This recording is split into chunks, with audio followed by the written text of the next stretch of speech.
Welcome to SVGTV News for Monday, January 13, 2020. I am Rochelle Batiste with the details. The ruling Unity Labour Party, ULP, is confident of winning a fifth term in office at the upcoming polls. The party held its 24th annual convention on Sunday at the Camden Park Secondary School, where supporters and well-wishers were given reasons why they should return the party to office for another term. Larissa Pugsley-Kidd tells us more in this report. The ULP's 24th annual convention on Sunday, January 12, 2020 may be the last before the general election, which is widely expected this year. Party supporters turned up in their numbers to hear from their leader, Prime Minister Dr. Ralph Gonsalves, who outlined the many developments that have taken place over the last 19 years under the ULP government and the way forward.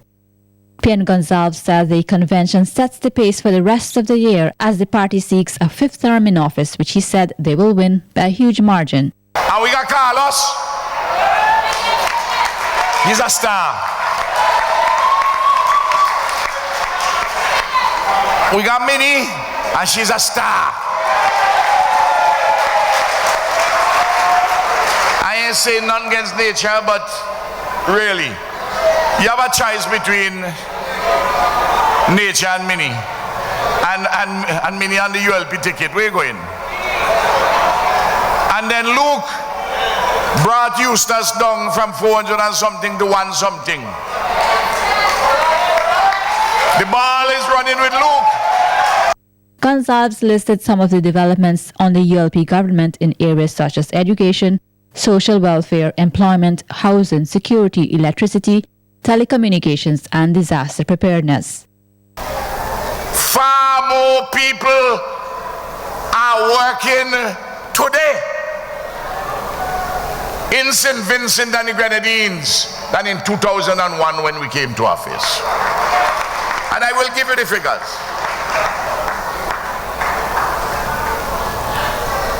The people of this country are far better off today than when the ULP came to office.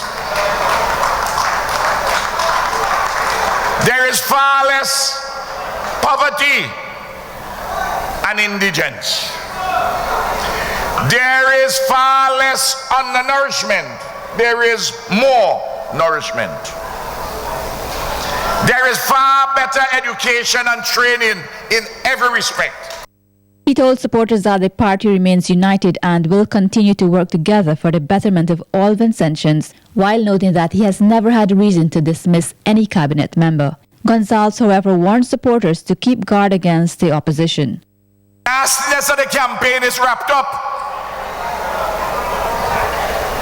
with the people behind them who want to sell the passport and citizenship of St. Vincent and the Grenadines, and wrapped up with an Englishman who lives in Switzerland and with some Chinese businessmen from mainland China. That's where they are, you know. Greetings were expected from sister parties from Dominica, St. Lucia, and Barbados.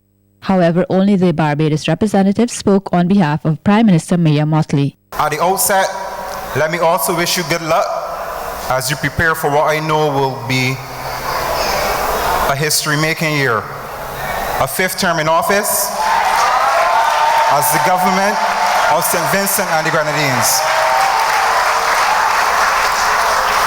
Your record as a political party has been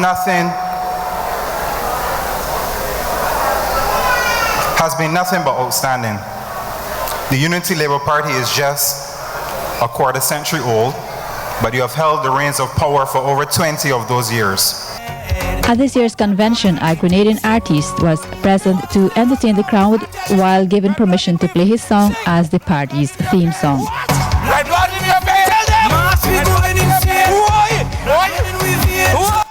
Meanwhile, party supporters expressed confidence in their leader, Prime Minister Dr. Ralph Gonsalves, noting that he has delivered as he said he would and that they are looking forward to a fifth term in office. Well, for me, and I most of all believe everybody are happy today for seeing so much people have been making it here. I'm very proud of the ULP and we all are going forward. We are going to get the 5 seat. God bless us all. A while ago, it's phenomenal. I mean, we cannot express the kind of thanks that we want to give him in the way of education, housing, and in all whole, Vincentian in a whole, because we were so blessed with a leader. In Rotal, youth that will come back. And my man. We have greenhouse and so up the roads them, so everything is good. Airport, that's a good development. Plus, they're going to make an building to something, and a new hospital too. And he has done what he's supposed to do, and I know he will continue to do by the grace of God. And I know we are going back there for this 5th term, 5 years, 5 in a row, and I'm satisfied of what he's doing as a Prime Minister. And as a minister, I'm very contented with what he is doing. I'm not looking for the handout, but I'm satisfied with what he's doing in the country. I'm pleased, and for the area representative Camilo Gonsalves, he's going back there for a 2nd term, and I know he will make it by the will of God. In international airport, so that's why, I vote for that. You understand? That's why I vote for that, I vote for international airport. And like my wife is a school teacher, and then development, I do it. Yeah, so I got it. Thank God for our Gonsalves, I know we do it, $10 million were approved for SVG by the Abu Dhabi Fund under the Renewable Energy Project for a 2.5 megawatt plant to be installed on Beckway. This was announced by Prime Minister Dr. Ralph Gonsalves at the ULP's 24th convention on Sunday. The plant will be used for supporting battery storage similar to the one in Union Island. SVG was one of 8 countries whose application was approved by the Abu Dhabi Fund out of 18 countries. Minister of Health Luke Brown was on hand to accept the funding on behalf of SVG when it was announced at the IRENA meeting in Abu Dhabi on Saturday. For the people of Beckway, it would be like its own microgrid, but it can goes into the national grid. I am pleased to announce that the Abu Dhabi Development Fund has approved $10 million for this project, and Luke Boy accepted that project today in Abu Dhabi. And Prime Minister Dr. Ralph Gonsalves left the state today for an official visit to Russia. He has been accompanied by his wife Eloise, the Minister Counselor at the SVG High Commission in London, Janelle Adams, the First Secretary at the UN Mission in New York, Ellis Phillips, and his security officer, Station Sergeant Godwin Charles. During the 6-day visit, the Prime Minister will be involved in a series of discussions with Russian government officials on mutually agreed issues. He will also participate in 2 forum activities, one on sustainable development and the other on climate change. Former Governor General Sir Frederick Ballantyne is hospitalized. This was revealed by Prime Minister Dr. Ralph Gonsalves at the ULP's convention on Sunday. PM Gonsalves asked persons to remember Sir Frederick in their prayers for him to have a speedy recovery. Speaking on the sterling contributions made by Sir Frederick, particularly with the World Pediatric Project and its work here in SVG, the Prime Minister described Sir Frederick as a great man, a humanist with a fantastic soul and spirit who loves SVG. Sir Frederick, who is 83 years, resigned from office last year due to health reasons. He served as SVG's Governor General for 17 years and was replaced by Her Excellency Susan Duggan. In other news, 5 years after the tragic rock gutter accident which claimed the life of 7 students from the Fancy community on January 12, 2015, relatives and friends came together on the anniversary on Sunday to remember their loved ones at a service hosted by the Bethel Baptist Church in Fancy. It was another emotional charged service as the relatives reflect on the deceased and how life has been without them. Mother of one of the survivors, Wendy Michael, said that she is grateful that her son, Max Roy or Danny, is alive today and is doing well academically. Michael, however, admitted that it has been a rough journey as her son struggled emotionally to put the accident behind him, which made her seek counseling. Also a challenge to me because I have my son and sometimes he still locked back into this day, 12th of January.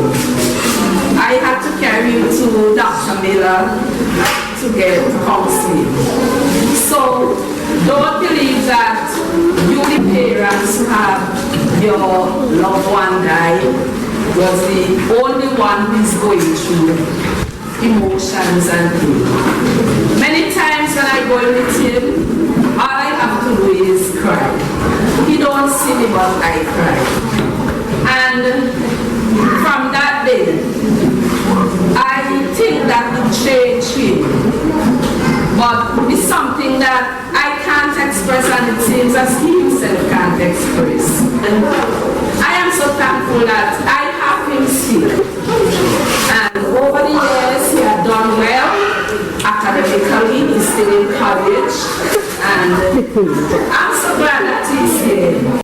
For Nelsia Stay, who lost her daughter Chanstacia, it has been a tough 5 years, but she said since the accident, Fancy, which was already a close-knit community, was drawn even closer. And for those who lost loved ones on January 12, 2015, they have become more like a family. Stay said, though she still grieves for her daughter, whom she missed very much, she has come to understanding that it was the will of God, and that she also believed God kept some of the children traveling in the bus on that fateful morning alive for a purpose. To remember Odysseus, remember Ruth's hand, remember Shemron, not sure, Danny, Candian. We have to say praise God and thank God that today they are here with us. We are seeing them alive and well, and we are not mourning these parents and not mourning these ones. I can't remember their names, but as you remember, you can't say their names. So we have things to be thankful for. We have to thank God for sparing their life and keeping them here so they can remember those who are gone on. We can say, I remember when Raquel did this, when Chanstacia did this, I remember when Jamal gave this joke on the bus. We have to remember all those things. So we are not just here to remember those that have gone. We are not here to remember our lost children. We are also here to thank God for those He has spared their life for bringing us back for 5 years. And remember too, I don't know this morning if you guys prayed and said, thank God, this has been 5 years, I would have been gone. But I am alive here today. You have to remember that. We will continue to keep the families in our prayers. Minister of Tourism, Sports and Culture, Cecil Sesmaki, said more structures must be put in place to take SVG's 9 Mornings Festival to the next level. Minister Mackey was at the time addressing the prize-giving ceremony of the 2019 9 Mornings Festival at the Peace Memorial Hall on Saturday. Bavin Oliver tells us more in this report. For many years, 9 Mornings has been one of the most anticipated festivals on SVG's calendar of cultural activities. And 2019 did not disappoint, as many communities, groups and individuals gave of their time and energy to make the 2019 festival a memorable one. And their hard work and dedication was celebrated on Saturday at the prize-giving ceremony held at the Peace Memorial Hall. The National 9 Mornings Committee is expected to attend a retreat in the next 2 months to plan the way forward by examining the success and challenges of 2019. Minister Minky said the creation of a cooperation for 9 Mornings is one idea which can take the festival forward. We also need to take 9 Mornings, as was done with Carnival, to the next level. We need to have a corporation established, and not just this ad hoc casual committee, but a structure that has an act that goes along with it to allow us to take the festival to the next level. And I suspect that this would form part of the discussion.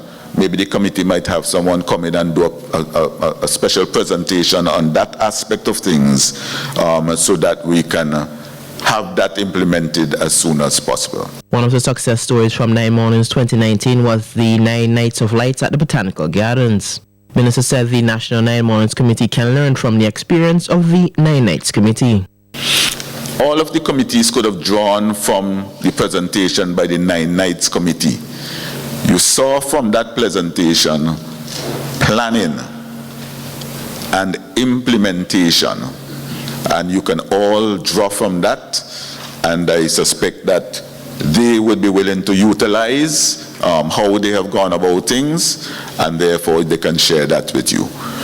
But from the retreat, I would want the organizing committee to come up with a 3-year plan that would take the 9 mornings, 9 nights, the Christmas festival, from where it is now to the next level. Because we cannot be complacent with reaching these acceptable and good heights. We want to take the festival, continue to grow it, and take it from higher level to the higher level. Last year, Deputy Chairman of the 9 Mornings Committee, Lennox Bowman, said work must be done to declare 9 Mornings as a global cultural treasure. And Minister McKee challenged the committee to help make this a reality. Not only the Central Committee, but also the communities. You need to understand that there are possibilities within your communities as well to make money. So therefore you have to, and all of the communities, Lennox keeps pointing to it, all of the communities have something that is unique, and therefore you need to sell that uniqueness in your own particular communities and start making some dollars from it to be able to for you to sustain the festival. The organizing committee needs to take up on Lennox's challenge of having UNESCO declare our Christmas festival, which has been acknowledged as one of the best Christmas festivals anywhere, as a global cultural treasure. For SVGTV's Evening News, I am Marvin Orwell. And our news team caught up with coordinator of the Point Village Lighting Up Committee, Tamika Lave, who said a lot of hard work was put in to ensure a 7th consecutive victory for Point in the National Lighting Up competition. Designs are what set us apart from everybody else, and we have lots of lights. We invest in the lights, and we really work on the design, so that is what I think make us win every year. A good response from visitors, neighboring communities, villages as far as Leeward End, and a lot of people who came in from overseas came up to see the lights. So we had a good response. It's not a new feeling because we're used to winning, and it feels good to win. So I just want to encourage other communities to work hard and really give us a run for the money. Bequia placed first for their zone and for the first time secure a top position in the National Lighting Up competition. And according to coordinator Zani Snag, this year thousands of lights were installed and their programs were different. Put in a lot of work into getting more lights. And how much did it cost on average? We portrayed Christmas in Paradise, and we had like different sections, like we had like the sanctuary, we had like Christmas trees like in the desert, and we had another portion like with a beach bar. Okay, so what was the party? Like Christmas trees like in the desert, and we had another portion like with a beach bar. Okay, so what was the party?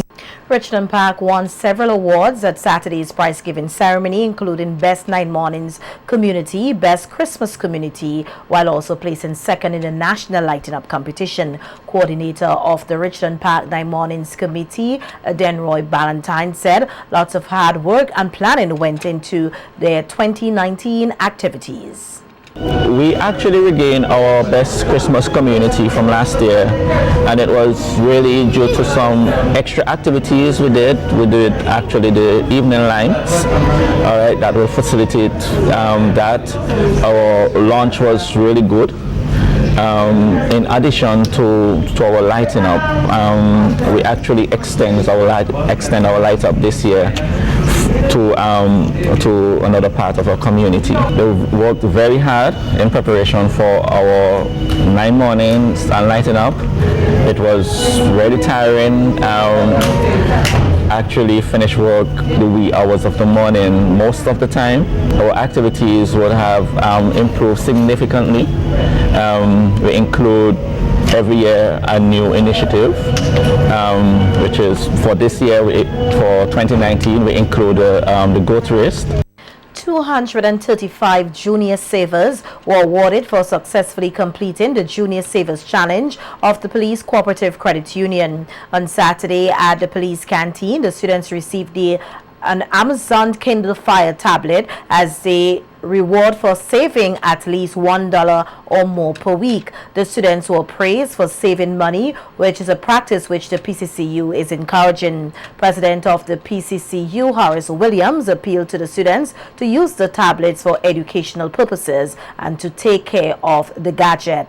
He also asked parents to continue to encourage their children to save, as it will benefit them in the long run. The PCCU challenge started 5 years ago with more than 300 participants.